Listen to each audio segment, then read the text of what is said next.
بد نصیب انسان سب سے لڑ سکتا ہے مگر اپنے نصیب سے نہیں، مگر بعض اوقات بلا وجہ کی رسمیں بھی زندگیاں برباد کر دیتی ہیں۔ رئیس خالد احمد صاحب علاقے بھر کی باروب شخصیت تھے۔ گاؤں کی آدھی اراضی کے مالک تھے۔ گاؤں میں ان کے 2 بڑے باغ بھی تھے جس میں طرح طرح کے پھلدار درخت تھے۔ اللہ نے انہیں دنیا کی ہر نعمت سے نوازا تھا، مگر ان کی کوئی اولاد نرینہ نہ تھی۔ باغ کے علاوہ دور تک بکھرے کھیت ہیں، ہر قسم کی پیداوار عروج پر تھی اور اس زمین سے ہر قسم کی ضرورت زندگی انہیں میسر تھی۔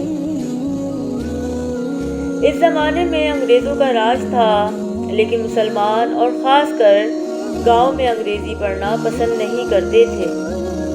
عورتوں کو تو پڑھانے کا رواج ہی نہیں تھا، انہیں صرف ناظرہ قرآن اور نماز کی تعلیم دی جاتی تھی۔ گاؤں اچھا خاصا بڑا تھا، لیکن نہ تو وہاں لڑکوں کے لیے کوئی اسکول تھا اور نہ شفا خانہ۔ بہت حالت خراب ہوتی تو پھر بھی عورتوں کو علاج کے لیے شہر نہیں لے جایا جاتا تھا، کیونکہ نہ تو سڑک تھی نہ ٹرانسپورٹ کا کچھ انتظام تھا۔ بیل گاڑی پر سفر بہت لمبا ہو جاتا اور مریض راستے میں ہی دم توڑ جاتا۔ احمد صاحب اس گاؤں میں اہل و عیال کے ساتھ رہتے تھے۔ گاؤں کی آدھی سے زیادہ زمینیں ان کی تھیں۔ ان کی اولاد میں صرف لڑکیاں ہی لڑکیاں تھیں۔ ان کی 6 بیٹیاں پیدا ہوئیں، لیکن 2 3 سال کی ہو کر وفات پا گئیں۔ اب صرف 2 بیٹیاں بچی تھیں، ایک 15 سال کی اور دوسری 9 سال کی۔ انہوں نے بھی اپنی لڑکیوں کو صرف گھرداری کی تعلیم دلوائی تھی۔ ان کے خیال میں لڑکیوں کو پڑھانا کوئی مناسب بات نہیں تھی۔ اب وہ بڑی لڑکی کے رشتے کی تلاش میں تھے، لیکن جب کوئی رشتہ آتا وہ چھوٹی کو پسند کرتے۔ حالانکہ وہ ابھی صرف 9 سال کی تھی، اس لیے رشتے رد کر دیے جاتے۔ قریبی گاؤں سے ایک رشتہ بہن کے لیے آ گیا جو ہر لحاظ سے بہت عمدہ تھا، اس لیے بڑی بیٹی کی شادی کر دی گئی۔ چھوٹی ابھی صرف 9 سال کی تھی، لیکن اس کے لیے بہت اچھے رشتے آ رہے تھے۔ اسی گاؤں میں ایک اور زمیندار تھے جن کا انتقال ہو چکا تھا۔ ان کا صرف ایک ہی بیٹا تھا جو صرف 15 سال کا تھا اور شہر کے اچھے اسکول میں تعلیم حاصل کر رہا تھا۔ یہ بھی اس گاؤں کا دولت مند خاندان تھا۔ گاؤں کی آدھی اراضی ان کی ملکیت تھی۔ وہ خود فوت ہو چکے تھے، بیگم زندہ تھی اور بیٹی کی پرورش بڑے اچھے طریقے سے کر رہی تھی۔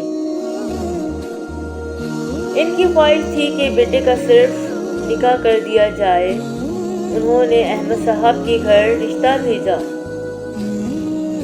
رشتہ مناسب تھا اور صرف نکاح کی بات تھی، اس لیے قبول کر لیا گیا۔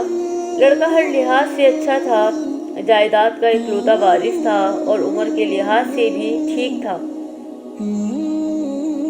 نکاح کر دیا گیا۔ رخصتی بڑے ہونے پر رکھی گئی۔ جب بچی 11 سال کی ہوئی، بیگم پھر امید سے ہو گئی۔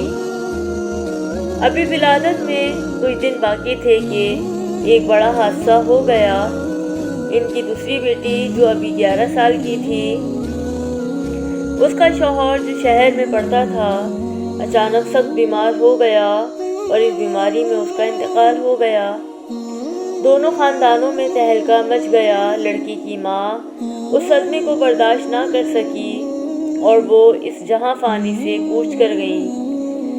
اس اچانک حادثے میں بچی کی ماں نے ایک بیٹی کو جنم دیا۔ گھر میں ہاہاکار مچی ہوئی۔ بڑی بیٹی نے جو اس وقت تک 2 بچوں کی ماں بن چکی تھی، گھر کو کسی طرح سنبھالا۔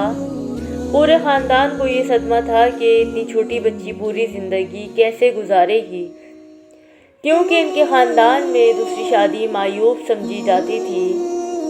بچی اتنی چھوٹی اور کم عقل تھی کہ اسے اپنے اوپر پڑنے والے غم کا اندازہ ہی نہیں تھا۔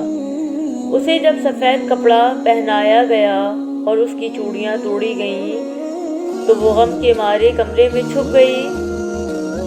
اسے اپنے اوپر ہونے والے غم کا ہی اندازہ نہ تھا۔ وہ چیخ چیخ کر رو رہی تھی کہ میں چوڑیاں نہیں توڑنے دوں گی، سفید دوپٹہ نہیں اوڑھوں گی۔ ماں نے بھی اس دن اپنی چوڑیاں توڑ ڈالیں اور رنگین کپڑے پہننا چھوڑ دیا۔ اب چھوٹی بہن بھی جوان ہو چکی تھی، اس کے رشتے تلاش کیے جا رہے تھے۔